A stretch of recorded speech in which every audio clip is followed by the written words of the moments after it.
Okay, a couple of things this morning. Um, the original engine for my 58 Cadillac is a 1958 Cadillac 365, and I tore that down to this exact stage of this 390 to a short block, and she's still stuck tight. So that's the reason I decided to see if I can make this 390 work for the 58. I prefer the original engine, numbers matching, but also I'm a family man with 2 kids, so I'm trying to get an engine for that car that is healthy and strong and not break the bank doing it. But at this exact stage, both engines are in the exact same condition. Excellent looking cylinders, excellent looking pistons, down to a short block, but both are stuck tight. So I am kind of wondering, and time will tell, they could be frozen in the exact same spot because both were poorly stored. So I will rebuild the 365 for the 58 if I can, and which is the least expensive. So if they're both in the exact same condition, I'll just build the 365, no problem. Now, for these hydramatics, they are bolted from the inside, and that's all well and good because it's designed to have access to the bolts from the bottom. And the shop manual says just turn the engine over. But when you have a stuck engine, that won't work. So you pull them apart like this to access the bolts. It's a 1/2 inch. And I got a piece of wood there holding it apart. Normally I have a helper holding the tranny away from the engine.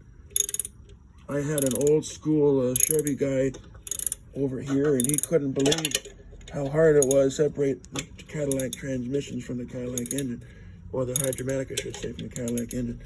But that's the way these hydramatics were attached. The 365 is the exact same setup. So you pull out these screws here, these bolts here, but that does not separate, these bolts here, does not separate the engine from the transmission. This is what actually does it. So there's 4 of them. And I got the first one going here. So I'll keep working on this and I'll show you more in a second. All right, it's 5 minutes later. That's all I had to do was use a little block wood to pull it apart to access those bolts. And there's just a matter of these 4 raised parts. 1, 2, 3, and 4. And a bit of trivia here, these hydromatic transmissions don't have a torque converter, they use a fluid coupling. So that's kind of interesting how they operate compared to a modern transmission. So here's where I am at. As I mentioned earlier, she's still stuck, by the way, even with the transmission off. I kind of expected that. So I'm going to keep tearing it down until I get it freed up. So my next step is to pull the engine lifters, the valve lifters, because some of them, look at that, are rusted right in there.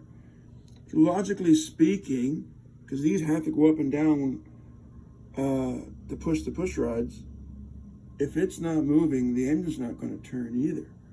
So, I mean, it's wishful thinking and that will fix the problem, new lifters, but, I mean, she's pretty healthy looking everywhere else, except for where these mice did their business and rusted everything. So I'm going to do that next, and I'll let you know how it works. I'm also going to show you how the tool works. All right, talk to you soon. Thanks to my buddy at Napa for selling me this tool. It's a lifter remover tool. You put it in the lifter to press the ring, then you use a 7/16 wrench to tighten it up, then you just use the hammer